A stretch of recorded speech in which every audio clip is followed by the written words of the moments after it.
asked by the Students for Life to give this talk, my heart kind of sank. IVF is a difficult thing to talk about, and I pondered it for a while. And then I thought, Teresa, why are you sad? You have the good news to share. And then when I learned that Jennifer was going to be a co-speaker with me, and she was going to give all the bad news anyway, I was doubly excited to be here to talk about what I am going to talk about.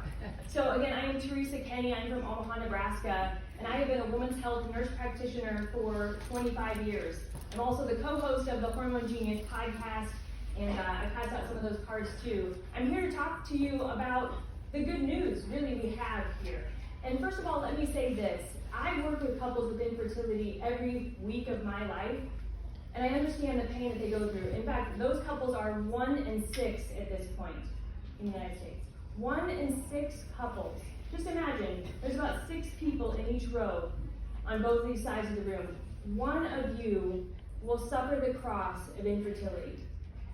So we know there is nothing more painful, nothing more tragic than a couple that wants to have a baby. And so I understand how difficult that process is, and I understand why women go to IVF, because all they want is a baby, and they don't know what other alternative there is to end in that goal of holding the human life that they always wanted.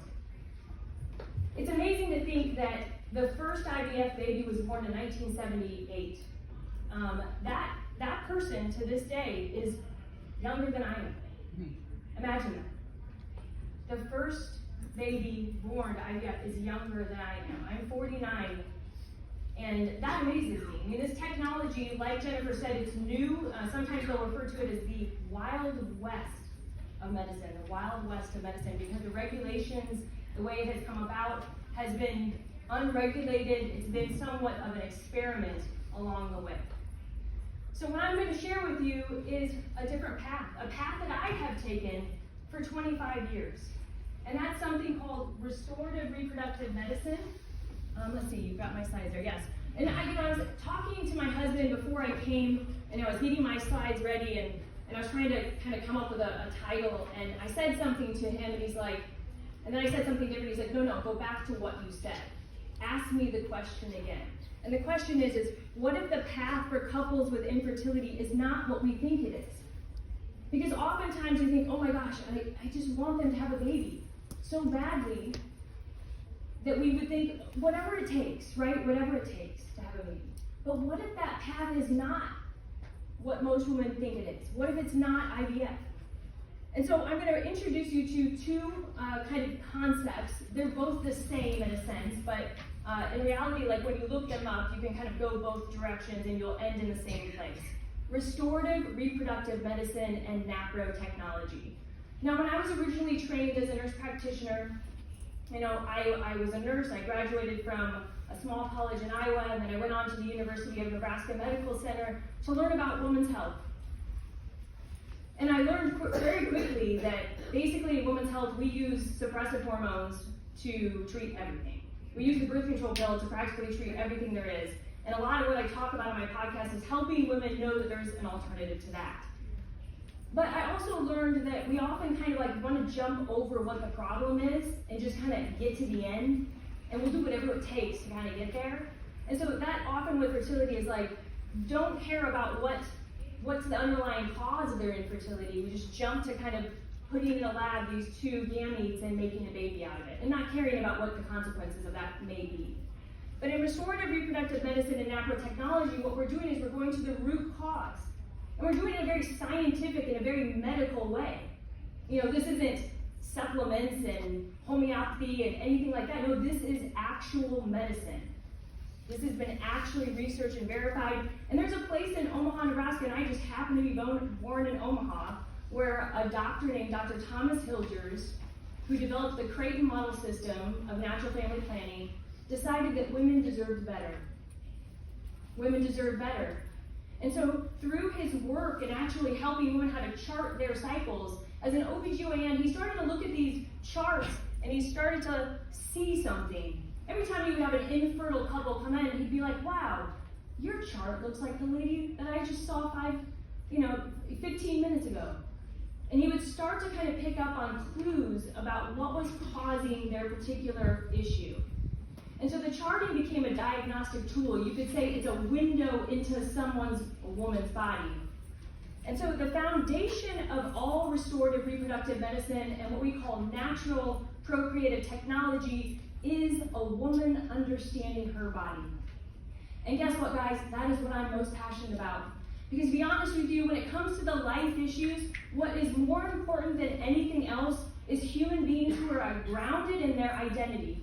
And their identity comes from not just understanding that we're made in the image and likeness of a creator, but it's grounded in our biology as human beings. Meaning that every man and woman on this planet who understands how they are made, who understands how their bodies work, understands what their purpose is. And life becomes something real and valued as a woman when you actually understand where that comes from.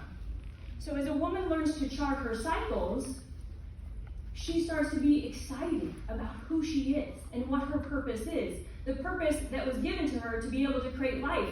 And she starts to see things in her chart too, and she starts to connect the dots about what is going on with her own physiology and what could be causing her infertility. And then working with a doctor like me and many other doctors out there who have been trained in restorative reproductive medicine and nanotechnology, they can actually cure infertility. And the success rates of nanotechnology and restorative reproductive medicine are very good. In fact, they're double to triple to that of in vitro fertilization. Now, I'm not going to lie, it takes hard work.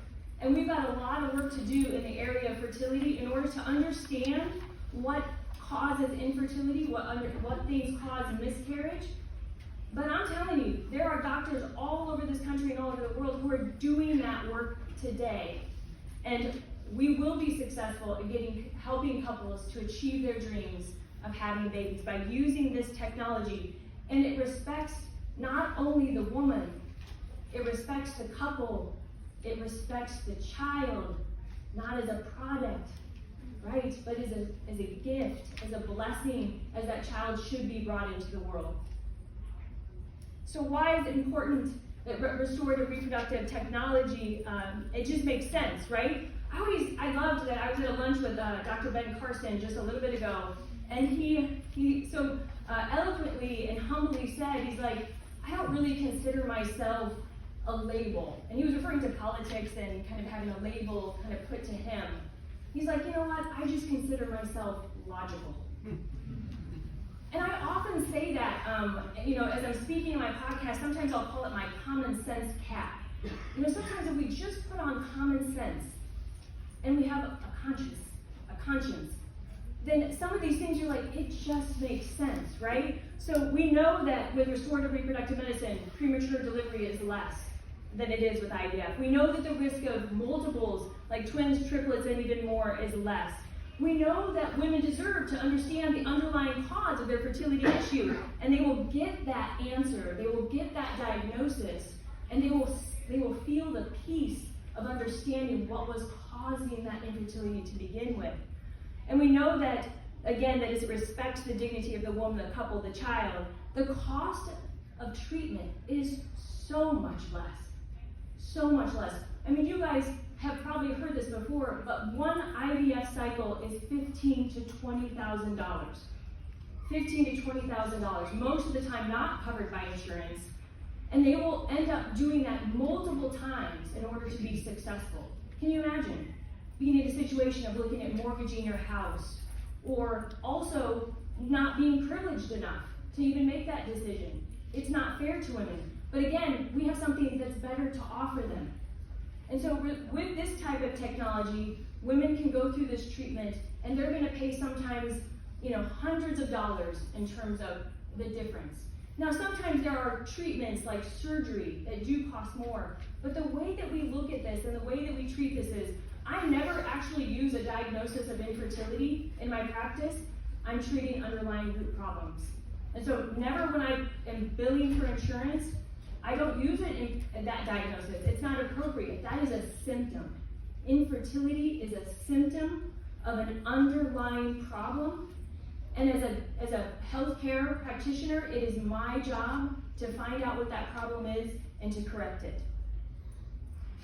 This is someone I want you to know about. In fact, I just did a podcast with her this morning, Dr. Naomi Whitaker. She is a NAPRO surgeon, and she is awesome on social media. She had the NAPRO fertility handle, and she is just got a huge following. If you want to learn the science of restorative reproductive medicine, if you want to follow somebody who's really in there trying to teach people about what the alternative to in vitro is, Dr. Whitaker is awesome. You can also get this free handout. So I know it's important when you guys are on campuses, because this is a very sensitive topic, to be able to have resources. This handout is free to you if you go to her website. It's on buyitsfruit.org. Which is on your little resource card that it was handed out to you. And if you don't have it, there is plenty more on the stage that you can come up and get afterwards. So I encourage you to get that resource, because this kind of goes through what NAPRO technology and restorative reproductive medicine is and how we can share that with other people in a loving way. So again, that was the website right there for where you can get that handout.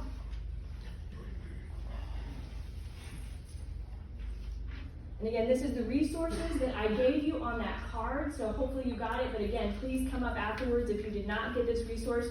Most of the time, again, even through my podcast, women all over the country are emailing me, where can I find a doctor who understands how to treat my underlying women's health issues, and not just put me on birth control, or not just send me to an OBGYN who's going to recommend IVF. And so we need to have that resource. And so on this card is many resources that you can go to find a doctor. And I always tell people they can reach out to me as well. Again, I do this podcast called The Hormone Genius, and you're welcome to take a look at it. It has all sorts of solutions for natural women's health care. I also wrote a book called The Happy Girl's Guide to Being Whole. And that resource is an awesome one for college campuses, for high school kids. It is basically an encyclopedia to the woman's body. It's written in a non-religious way with scientific information in it about your cycle. My favorite thing to talk about is just like fertility awareness, cycle awareness, and women learning about their bodies. And I know each one of you women in here, you get excited about it, because this really is kind of a window into who you are as a woman. So you can get a hold of the Happy Girl's Guide on Amazon as well. I'm talking really fast, I just realized. I'm really fast. But I do want to share with you a story, because I was pondering, kind of looking out at you guys while Jennifer was speaking, and I was thinking about this during the Ben Carson lunch as well. All of you are my heroes. All of you are my heroes, because as there was a couple of young people that got up and spoke, each one of you, you make a difference. And I'm going to share with you a story about my own life that shows that no matter what you do, you don't have to be on a stage like this and become a speaker someday. No matter what you do, you make a difference in the lives of women, babies, families. When I was a young girl, my mom used to take me to the Planned Parenthood. When I was about 8th grade, she started taking me there to pray peacefully with groups of people in Omaha, Nebraska. We had 2 abortion clinics there, and so we would go to one on Saturday morning, and then we would go to the other one on the other Saturday morning. And that was my first kind of witness. I mean, I knew my mom told me what abortion was and that it was wrong. It was my first time kind of witnessing what a woman goes through walking into a clinic like that. And I didn't understand it. And then I went to high school, and I started to become more convicted at trying to teach people that killing their unborn children wasn't a good thing. And I started to remember feeling that people maybe were not on the same page with me. But I still continued to kind of speak out. And then I got to college, and I was a soccer player at Briarcliff College for their first women's soccer team. And when I was a freshman, on my team was a senior, and she was pregnant, and she was planning to have an abortion. And I found out that information through a friend, and I was very distraught. I had never really known anybody who actually was going to have an abortion. I didn't know what to do. And so I remember kind of praying and thinking, what am I going to do? I don't know this person at all, but maybe I can do something. And so I drove from Sioux City, Iowa, back to Omaha, Nebraska, one fall Saturday morning, in the rain and the cold, and I went to an abortion clinic to pray. wondering maybe if she would come. And as I was standing in that area praying, there was a line right in front of me that you couldn't cross. And I'm sure some of you know about those lines, whether they're physically there or not. And I remember looking, they used to bring the women in kind of from the side door. And as I was glancing towards that way, I saw a young woman. And it was her. And I yelled out her name with all of my heart. I yelled her name. And for a moment, she looked at me. And then she turned back and she went into the clinic. And then I had all of these security guards surrounding me as I was a puddle of mess on the floor of the cement of that day. And then I just went back to my life. And I finished playing soccer. Again, I was a freshman. 3 more years went by and I was a senior in college. And it was the last soccer game I was playing. And again, I'm on a cliff. So after the game, I'm talking to friends, and I look, and there was a woman walking down the hill. And it was her. And she was holding a baby. And she walked up to me, and she said, "Teresa, this is my son." And she told me his name, and she put the baby in my arms. And I knew at that moment, I had made a difference. Just being there that day. I didn't do anything. I was praying. I just said her name. So each one of you has something in your life where you can make a difference. It doesn't have to be much. Look for an opportunity. God will tell you where they are. And pray about it and just show up. Someone needs you out there. You are all my heroes because you're here and you care. And we can all do this together, each one of us. If each one of us does the little things, they make the big things. So my last quote that I'm going to leave with you is from Jurassic Park.